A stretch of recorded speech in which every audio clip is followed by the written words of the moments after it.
Bəli, keçən hissənin sonunda çox təhlükəli bir yerdə dayanmışdıq. Təhrif iddiası.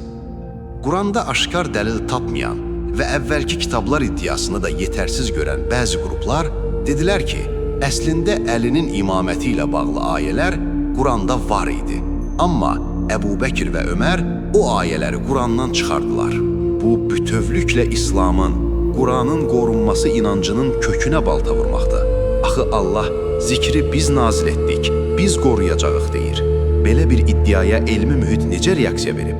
Bax, elə ən gözəl və ən sarsıdıcı rəddiyyələrdən biri elə Şiə aləminin öz içindən, ən böyük mərcəllərdən olan Əbul-Qasim Əl-Xoidən gelir. O, özünün Ət-Tibyan fi Təfsir Əl-Quran əsərinin 217-ci səhifəsində bu iddiaları darmadağın edir. Çox maraqlıdır. Hansı məntiqlə rədd edir? Əl-Xoi çox sadə, amma dəmir kimi bir tarixi məntiq qurur. O yazır ki, xilafət məsələsində möminlərin əmiri əleyhissalam, xalımı və bir qrup səhabə ilk xəlifələrə qarşı çıxdılar, etiraz etdilər. Bəli, bu tarixi bir faktdır və o mübahisələrdə onlar Peyğəmbərdən eşitdikləri hədisləri və Qədirxum hadisəsini dəlil gətirdilər. Əl-Xoi deyir ki, əgər Quranda onların liderliyinə xələl gətirəcək, yəni Əlinin adını çəkən bir ayə olsaydı, o qızğın mübahisələrdə bunu qeyd etmək hamısından daha uyğun və kəsərli olmazdımı? Tamamilə haqlıdır.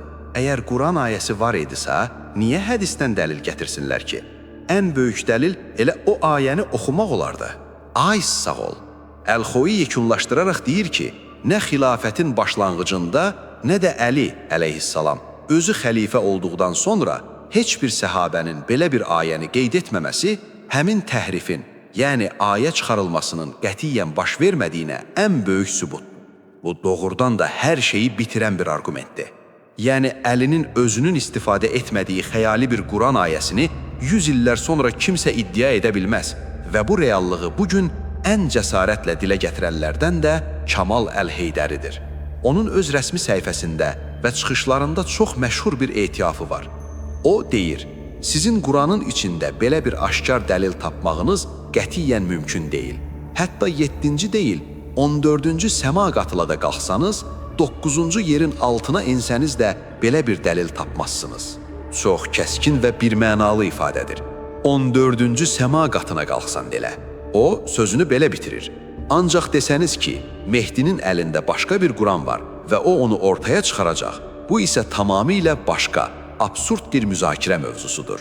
Deməli, mənzərə tam aydınlaşır. İmamət Quranın nassında, yəni açıq mətnində yoxdur. Əvvəlki kitablarda olması iddiası məntiqsizdir.